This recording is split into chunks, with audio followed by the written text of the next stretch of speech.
Қайырлы күн, достар. Бұл Баластар бағдарламасы. Студиямыздың бүгінгі қонағы Өнер Жас Таланттар Академиясының оқушысы Алихан. Қош келдің. Қайырлы күн, шақырғаныңыздарына рахмет. Алихан, сенің жетістіктерің өте көп салалы.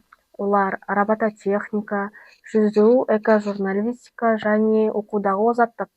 Осының бәрін қалай ұштастырасың? Мен үшін ең маңыздысы уақытты жоспарлау. Сүйікті істеріммен айналысу маған энергия береді. Сондықтан шаршамаймын. Керемет. Ал робототехникаға деген қызығушылығың қалай артты? Және бұл салада қандай жобалармен жұмыс жасайсың?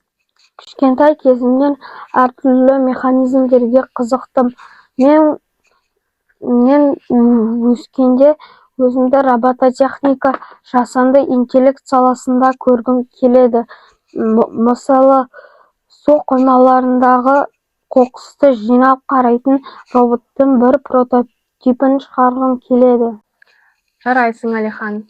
Бұл өте өзекті тақырып. Осыдан да экожурналистикаға деген қызығушылығың артты деп ойлаймын. Ал экожурналистика сені несімен қызықтырады? Біз экожурналистикада эко-ньюс, қызыл кітап, өнер ньюс, эко-лайф сияқты жобаларды атқарамыз.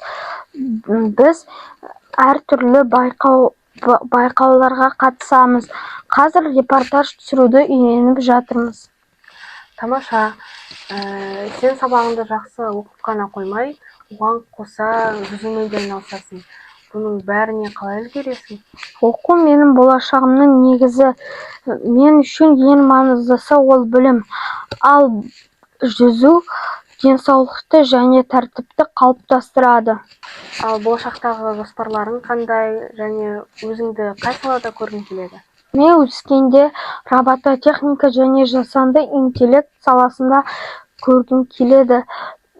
Экологиялық проблемаларды шешуге көмектесетін робот құрастырғым келеді. Соған қатар экологиялық білімді насихаттауды жалғастырамын. Жақсы, Алихан, сұхбатыңа үлкен рахмет. Сенің болашақтағы бастамаларың мен оқуыңа сәттілік тілейміз. Рахмет. Студиямыздың бүгінгі қонағы Өнер Жас Таланттар Академиясының оқушысы Алихан. Сіздер де Алихан секілді мемлекеттік бағдарламалар арқылы көптеген үйірмеге жазыла аласыздар. Бұл Баластар бағдарламасы. Қош сау болыңыздар.